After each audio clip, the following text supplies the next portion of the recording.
Hi, I'm Diane Hullett, and welcome to the Best Life, Best Death podcast. Today, I'm talking with Rachel Donnelly of Black Dress Consultants, and I think she's got some really interesting things to share with us about, what do we do after someone dies? So, welcome, Rachel. Thank you so much for having me, Diane. It's a pleasure to be here. I love your business name, and I think it first caught my eye probably on Instagram, and I was like, Black Dress Consultants. To me, it's so evocative of like a time in our history when it was like everybody better have a black dress on hand. And Yeah, I think funerals have changed, and that isn't they necessarily have. the case, but we still have that image of like it's time for the black dress. It's So I time for the just black dress. Exactly. Yes, I just yes. love your title, your business name. So tell us about Black Dress Consultants and how you got Yeah. into this work. Yeah. So I created a business that I really felt was lacking, and there was a real gap in the market in terms of logistical and administrative support for families who had experienced a death in the family. So I lost my father when I was 16, and then I lost my mom about 10 years ago. My kids were very small at the time, and I was working and doing all the things. And when my mom passed away, I had to start taking care of her brother, my uncle, who was in latter stages of Parkinson's. He lived in a completely different state. We were his only family. So not only was I now managing the logistics of probating and settling my mom's estate, including my mom had 3 homes, including one that had been in our family passed down for several generations since 1890. So I Wow. had to clean out all these homes and then manage the logistics of making sure my uncle's estate planning documents, his power of attorney, his healthcare proxy, all of that was up to date. And I thought, my goodness, this is so much work. And why isn't there a project manager to help with this? There are wedding coordinators for when you get married. There are, all these services that you have when you buy a house or you have a baby. But I didn't feel that there was a project manager type for death. And this is something we're all going to experience.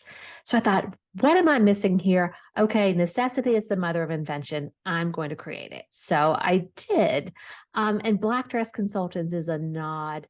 My mother was an expert in Victorian mourning, and she was a research librarian and historian, and used to serve as a docent at a very historic cemetery here in Atlanta. And my sister and I used to do rock, paper, scissors of who would drop her off, because it was like dropping off this giant black blob out of our car.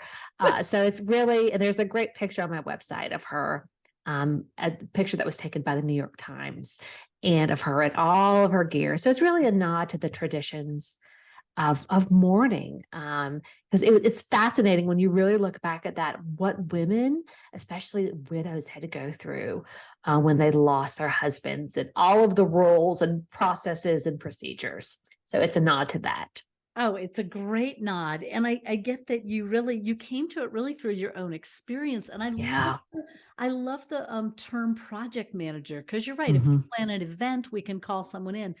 Processing the aftermath of a death, depending on the complexity of the person's life, can be an enormous undertaking. And Yeah. my experience is it takes about a year for everything Yeah. to be settled. And I I'd think, say that that's on the good side. yeah, yeah. There's varying estimates out there that show it takes an executor on average between 470 to 570 hours on average, of effort to settle an estate.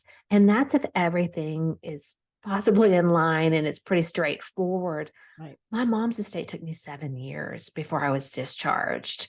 My uncle's took me 2.5 after he passed away. And so that's a tremendous amount of time to put on someone, and especially someone who's working full time and has kids of their own. And regardless, you're grieving. So I really felt it robbed me of a lot of my grief experience and grief journey. And I didn't have that space to really grieve my mother's death and then my uncle's death, because there were just so many decisions that I had to make. And if that's at the end of the day, if that's anything I can do for someone and help give them the space to grieve and get back to the things that matter, then that is the whole reason I started this. And that makes me feel good. Yeah, yeah. Talk a little about like what are the categories of things people have to deal with? Like if you took Yeah. broad categories, what would you say?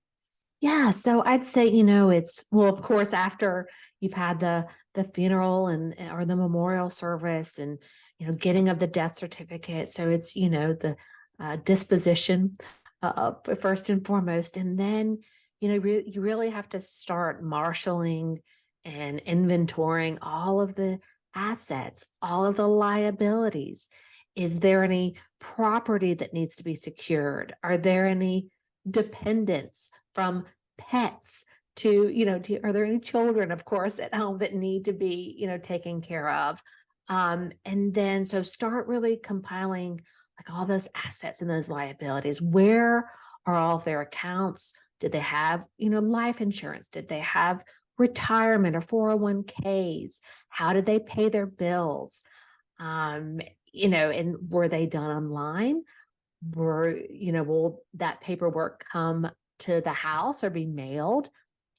So those are sorts of, the first couple of things, and then notifying the institutions, from Social Security to your insurance agent, to the VA, to your alma mater, on and on and on. There are just so many different organizations or categories of places that need to be notified: friends, family, colleagues. And then, if the estate needs to be probated, do you need an estate attorney to help you with that process? And then fulfilling all of your duties as the executor. And there are a lot of duties. Filing a tax return for your loved one, for the year in which they lived, if they earned any income, or and then once you start settling the estate, preparing the estate to be settled, distributing property. But one of the biggest things I think that causes a lot of stress is disposing of someone's tangible property, the estate clean out, all the photos, all of, the clothes, that can cause a tremendous amount of stress for families. And yeah, just all of those decisions based around, and that's a very abbreviated list of all the things that need to be done. But that's why, a lot of these to-dos, you should be an expert in these. You hopefully are only going to have to do this once in your life. So that's why, we feel it's so important to be able to call in some help and have that extra hand to sort of streamline, prioritize, and triage tasks. Oh, wow. I mean, I think my blood pressure is rising just hearing all these I things. know. Oh, yeah. And I really appreciate the way that you kind of talk about it in, it's like there's this, and then there's this, and then there's this. And your services can help at all those different levels, it sounds like. Yeah. Do you Yeah. have people that you lean on who help you in these? Because I Yes. can't imagine how you Yes. do all the paperwork and all the tangible Yes. disposition of stuff. Yeah. So I have what I call my empathetic detectives behind the scene that help me to every situation with every client. It's different. This is a one size fits one business. There are millions of variables of the different needs and circumstances of a client. So having that back end support of, okay, what form does this company or custodian need to transfer, close, or archive an account? And what is the process for retitling the car in Minnesota? So looking up all of these very granular details. So I have sort of my back end support, and then I lean on some of my team members to oversee the estate clean out, and then tons of resource partners to help me with selling grandpa's gold coin collection, or Is this a Van Gogh, or did somebody buy this on a cruise ship? So really trying to drill in and come up with the right protocol for many of the decisions.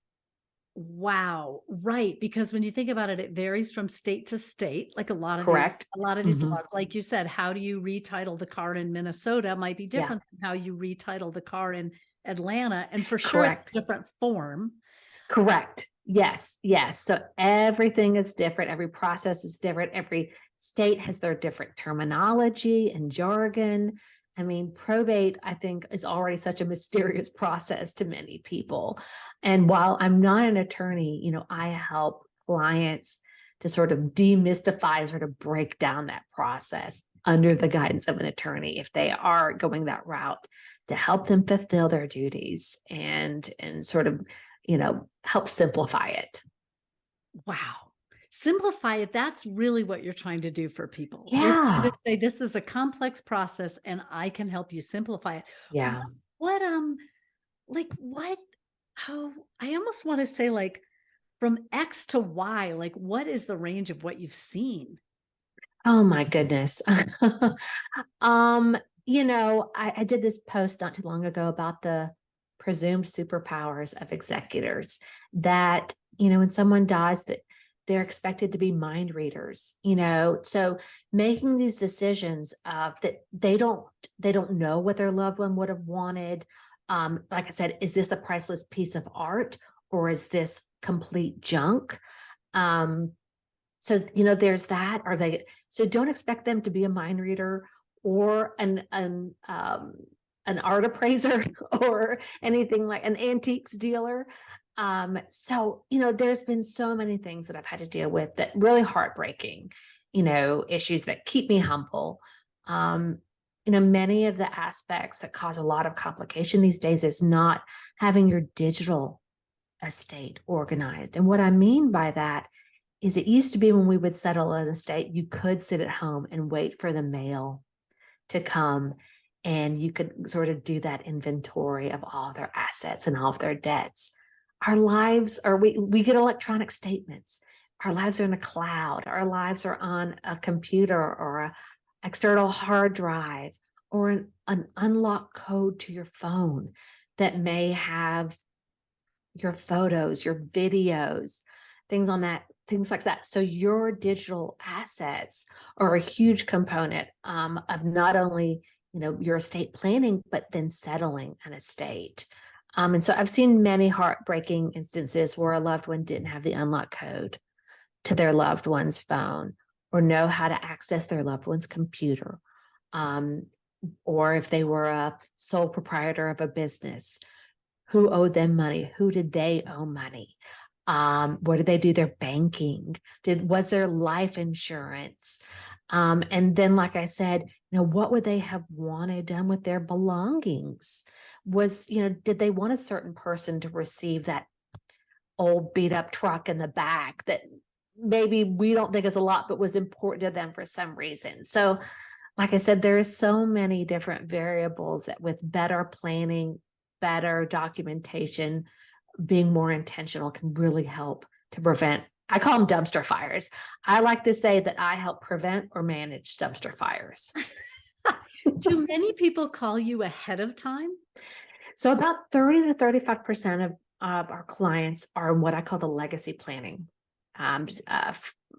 area. So we have sort of a step-by-step process that we walk clients through, doing an inventory of where are your documents, what's missing, how old are they, who has access to them, is it under the bed, is it in a safety deposit box? So really trying to create the treasure map, I guess, and create a central repository for those documents. Yeah. And then the digital estate organization is a big part of it. So those are sort of the cornerstone aspects of all of I have 3 packages that I work, that I've created to help clients, but those are the mainstays of all of them. But yeah, so Absolutely. And yeah, if you're listening, you can absolutely hear the layers of this and how helpful it can be to organize even just a few things. I think of the 80-20 rule a lot, yeah, where it's like yeah, you could do 20% of the work and get 80% of the benefit. So if nothing 100%. else, if you're listening, make sure that your partner, child, sweetheart, friend knows how to get into your phone and your Yeah. computer. Like if that's Yes, all that came out of this, would actually exactly, be a huge help, right? exactly. Yeah, a 100%. Yeah. Yeah. Because a lot of, I think the most important things that we lose when, you lose a loved one is, maybe if you didn't have access to their phone and losing those photos, those videos. I know when I lost my parents, I didn't know who a lot of these people were in these photos. Or they neighbors? Were they somebody I was related to? How is my, how are, like I said, how am I related to all these people? Are they important? So having a lot of that information and then just having, access to them can just go such a long way. Such a long way. And I'm struck too by when my mother-in-law, the year before she died, she started giving away jewelry. And Oh, it was so smart because she knew what of her jewelry was good stuff and what of her jewelry was, toss away cubic zirconia, not worth anything. And I didn't know the difference. So she made very deliberate choices and started shipping off her jewelry to people, including giving some to my fairly young daughters at the time. And I remember kind of thinking, well, Donna, isn't this, a little premature? Like, you're not dead yet, and my kids are really young. And she was just so clear. I know who I want this to go to, and I'm giving it to them now. oh my gosh, she's my hero. I mean, that is awesome. I'm such a huge fan of that. Do it when you're alive and Yes. the meaning behind it. Yes. Or if not, record yourself saying, this is a bracelet that my grandfather gave me when I was 5, and this is where it came from. Because you're right, so many people don't know. Is this sterling? Is this gold? Is this tin? Sentimental? What? Is this meaningless? Do you care about this Yeah. piece? The only thing I wish I'd done, so this is where the non-hero part comes in, is Yeah. I didn't write the stories down. And so there were a Oh, few pieces where I look at it now and I'm like, I know there was a backstory to this, but I don't know yeah. what it was. So I regret, not in a giant way. I can live with this, Yeah. but I wish I had sat with her and just simply taken some note cards I and jotted know. down what she had to say about the pieces for my kids or her Yeah. nieces. But There's that, a fantastic app out there called Artifacts. oh, tell It's a great company. I know one of the co-founders. It's an amazing app where it's basically where stuff and stories meet, but in an electronic form. So you can take pictures and then add a story or take a photo of a piece of paper. If it was your mother's first job offer that she got in 1962 or something like that, you don't want to hold on to the paper, but you want to preserve that story and a photo of that memory. So it's a great, great tool. It's called Artifacts. So I would strongly recommend that. Would have been a great thing for you to use, not to give you more guilt, but it's yeah. You could have done that. You could have done that. I yeah, love this phrase where stuff and stories meet because I think about that. It's like when we talk about the stuff aspect of your yeah, work, it's our stuff is just stuff except for the stories behind it. So yeah. I bet you run into a lot of dumpster fires you're managing where you don't know any of the story and you're You just don't letting know, it go. yeah, And then you probably have some where you do know some of the story. And yeah, I'm struck too, like there seems to be this like I don't know, there's this interesting middle ground that I think maybe your services are trying to figure out. So like, there's a bunch of stuff that's going to the thrift store and the used bookstore and maybe some family and friends. And then maybe some people have really exquisite things that some auction house is buying or something like that, yeah, if you've got that kind of thing. But what do you yeah, do with the middle stuff? What do you do with the yeah. $500 pair of earrings that are just kind of nice, but nobody wants them? Well, I feel like all I do is burst people's bubbles all day long because I can't tell you the number of times people have said, oh, I've got this stuff and it's worth X, Y, and Z. Perceived value and market value are just two totally different things. And markets change, tastes change, things go in and out of style. So I really like to take a step back and say, okay, what do we really have here? And just because your great grandmother bought this Persian rug in 1929, that doesn't mean that the moths haven't eaten it to pieces and your cat may have, scratched it up. So that I really try to help people's expectations. Yeah. But I say, listen, what is most important to you? Like, is it that this is going to go to someone who loves it? Then keep it within the family if you can. You're never going to get probably the amount that you have in your head, but there are some amazing options out there. National Rarities is an amazing company that I use a lot and I recommend to clients to help.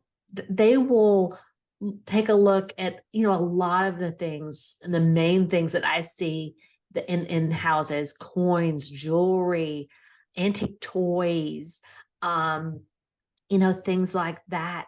And you can even submit pictures online and they'll give you their thoughts and perhaps say, we want more information. But yeah, there's so many options out there. I never do a one size fits all. I don't say, oh, you have to do an estate sale. Oh, you have to send this to auction house. It is very much a customized plan. And then at the end of the day, sometimes I'm just like, listen, this is a service. This is not going to be a moneymaker. Experience the joy of giving this to an organization who is going to be able to make money off of it and use it for their community or what have you. Because so many people get caught up in the stuff and it can really weigh you down. It can really weigh you down. That's so well put. So I'm guessing that, if we ask the question, so how does Black Dress Consultants help? How do you help? That sounds like a big piece of it. Yeah. So the majority of our clients are in after loss consulting space. So what that means is we usually work with clients for a 6-month engagement. And we have clients all over the US. So we have, what we do is we work together to create a customized plan that includes a 1-hour onboarding, a 1-hour offboarding. We meet every other week for 30 minutes. I create a Google spreadsheet and I assign me and my team tasks, assign the client tasks, and then we just sort of start ticking away at these tasks and then try to find the best option or options for decisions that have to be made. But like I said, we can help serve clients from any part of the US. You don't have to be in Atlanta or Georgia. Because, a lot of times you just need someone to bounce ideas off of, or I need research on this, or I don't know who's the right person to call about this, or does this sound right? Like I said, one of my goals was to really provide that continuum of care for clients. I'm actually struck by, it's almost like having somebody, keep you on task. It's just like having something to touch base with and say, okay, I tried the Department of Motor Vehicles and I couldn't comprehend the website. What do I do now? Or I've got this final bucket of rings that I just don't know what to do with. What do you suggest? Yeah. That's really neat. Do you have other cohorts? I know you also helped to found something called you started something called PALS, Professionals of After Loss Services. So when I first started this, I really struggled with what to call myself when I was on the soccer field or a soccer game with my kids. And people were like, what do you do? And I couldn't really say I'm a death manager. That really stops people in their tracks. So when I found these were all women who had very similar businesses to mine, we sort of started connecting and we created a business together called Professionals of After Loss Services, PALS, with the goal of being the community, the association, the organization for training, education, networking for after loss professionals.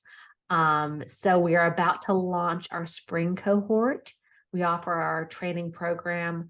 It's a 6-module training program. We offer it twice a year, in the spring and the fall, and it starts March the 3rd. Oh, so cool. yes. So neat. I mean, for people, Like, it seems like the pandemic, when everybody was staying home, really kind of, first of all, I think it brought death into our lives Yeah. more clearly. Yeah. Then I think it brought the weight of our stuff into our lives more clearly, and a lot of 100%. people cleared out. A lot of people, yeah, a lot of people cleared out. And, estate planning really took, there was a boom in estate planning during that time because people really took a longer look at their own mortality. But as we're coming out of the pandemic, we have a lot of grief, we have a lot of unresolved issues. But also I think, sure you have, and I have. I came to this with my own reasons and with my own background, my own experiences, and the people that we have connected with who want to join us and become after loss professionals alongside us, share that experience, that that they had that loss or they losses, and they want to do something about it, or they want a career with purpose and meaning.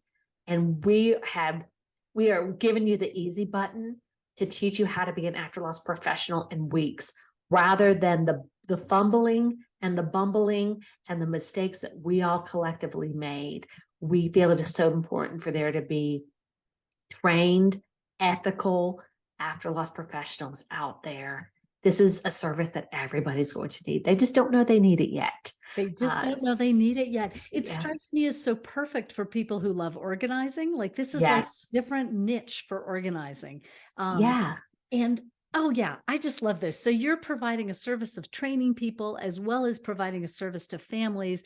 And Right. it's really soup to nuts. It's It really is. Yeah. stuff to paperwork to walking you through. And it's not about, what I really hear you saying too, is it's not about you taking it over 100%. It's about, how do I hold you Yeah. through this? And Yeah. there's things There are you can different do. styles of after loss professionals. I sort of serve in a proxy role, but some serve in more of a coaching role. So it really depends on what the after loss professional. We really dig into a lot of those nuances.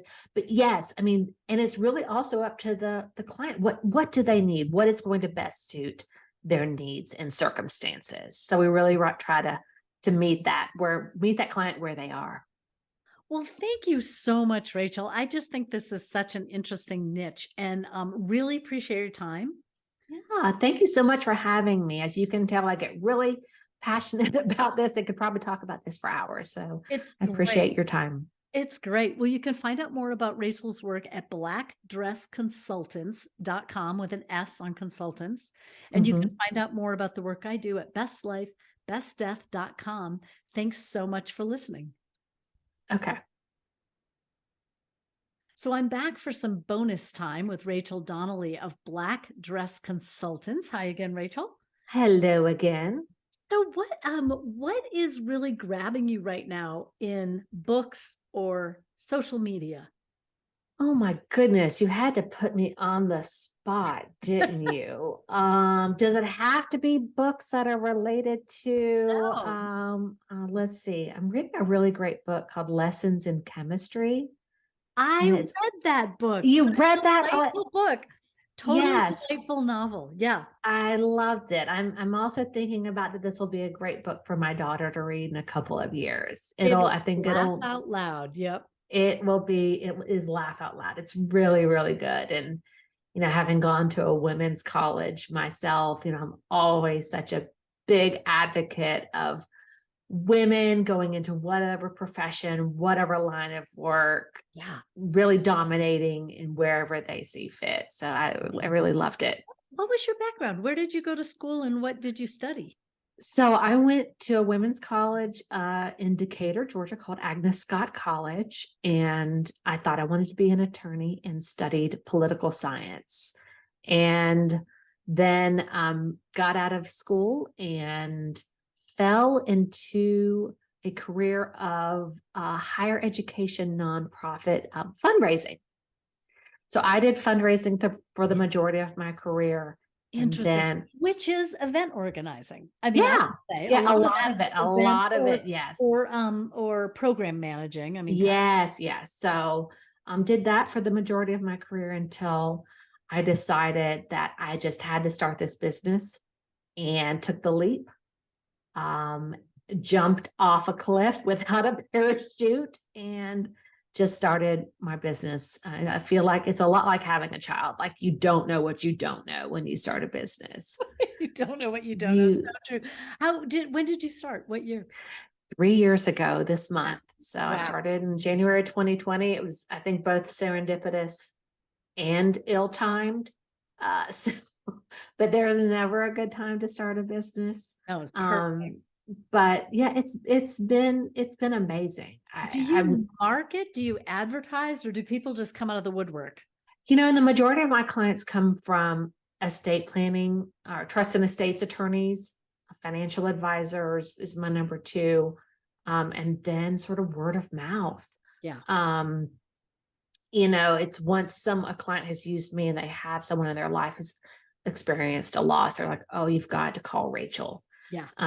So that's where the majority of my clients come. But as I mentioned, I have this desire, this real goal to really make this an offering all across the US, and to really have an after loss consultant in each and every community in every state, so that someone can be there to be the expert in their community. Well, I mean, what you talked about in the main podcast was really, I hadn't thought about this, like the level of detail required for each car transfer, motorcycle, boat, trailer, just the logistics of that, let alone the details of computers and phones and iPads and the logistics of that, even Yeah. selling those objects, even Yeah. on to somebody else. There's just a wealth of, I'm going to call it, a lot of adulting has to go on. There's And a lot of adulting yeah, and it's not very fun, and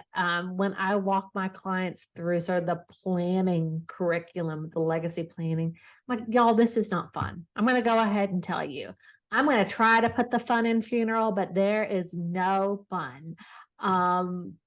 Because it is a very detailed process of, how do you pay your bills?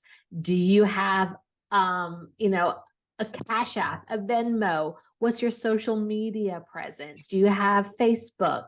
right. What are, How many what? bank accounts were there, and how do you close each one? And how many death Yeah. certificates? I've heard people say, order like 30 death certificates because you're just Yeah. need a bunch. Yeah. You're going to need, in a lot of banks, companies, they want a certified copy. They don't want a scanned copy. So I say, yeah, at least 20, at least. Wow. Yeah. Amazing.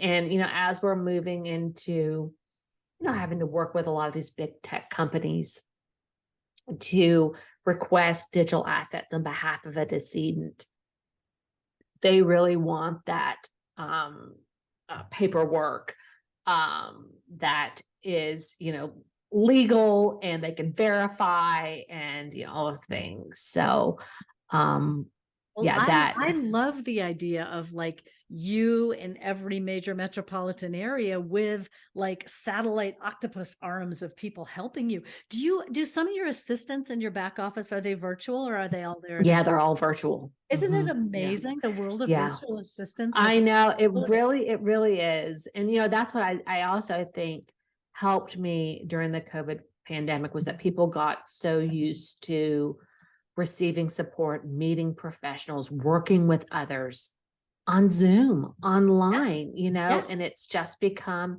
a creature comfort of ours that may not have been, possible beforehand. And it allows me to do my work a lot more efficiently, allows me to serve people all over the US. And then, yeah, and that's what it's all about, is helping as many people as possible. Are there after loss professionals that are like a bigger scale than you, like do really big estates? And are there ones that do smaller, like you know what I mean? Or does it mix Yeah. the whole thing? What we really, when we created what we felt was after loss professional services, or what our definition is that it is comprehensive, that it is holistic, that it is a human helping you through this, that there is no algorithm, that this is not a bot or an app, we feel that that is our biggest value proposition. So we're really trying to combine the different types of services of many other professionals. And sort of, like I said, provide that sort of broad brush. I sort Yeah. of say like I'm air traffic control. It's like Yes. I'm looking and saying, okay, where is this coming from? What's going out? What's coming in? And really like taking that holistic perspective. Right. Like you're going to need this kind of attorney on board and you don't Yeah, have them yet. You're going to need yeah, this kind of person to clean out that house. You're going to need this kind of different person yeah, to get the junk yeah, out of the garage or whatever. yeah. Interesting. Oh, that's such a great metaphor, air traffic control to just help land it. And really, the family is then the pilot, right? The family is the Correct. Yeah, yeah. And I feel like that, that is really at the end of the day, the definition of probably a project manager, yeah. many of that skill set and job description that many of them have. But I felt like that wasn't being utilized in the world of death. Yeah, I think you're Um, absolutely right. I keep like people keep popping in my head. I'm like, she's been looking for a midlife career change. I always send her to I you. mean, That that is our bread and butter is yeah, we've had a lot of mostly women, we've had some men, everybody's welcome, but women, maybe mid to mid career, they're looking for a change. yeah. Maybe they're coming back to work after raising kids. They're ready for something with purpose, something with meaning. And we're giving you that easy button to be able to get that started. So cool. So cool. Well, I love that pals came together and you founded this Professionals of After Loss Services. Am I saying that Hmm. right? You're And then, correct. you've got colleagues, and I think, yeah, I think Black Dress Consultants, world domination. Here you Oh, come. 1000%. It's happening. It's gonna happen. I'm kidding. And we all have to wear black for it, right? And so, 100. Yes, yes, yes, 100%. okay. So, Well, thanks yeah. again, Rachel, for a little Yes, extra time. 100%. I'm so happy to be here.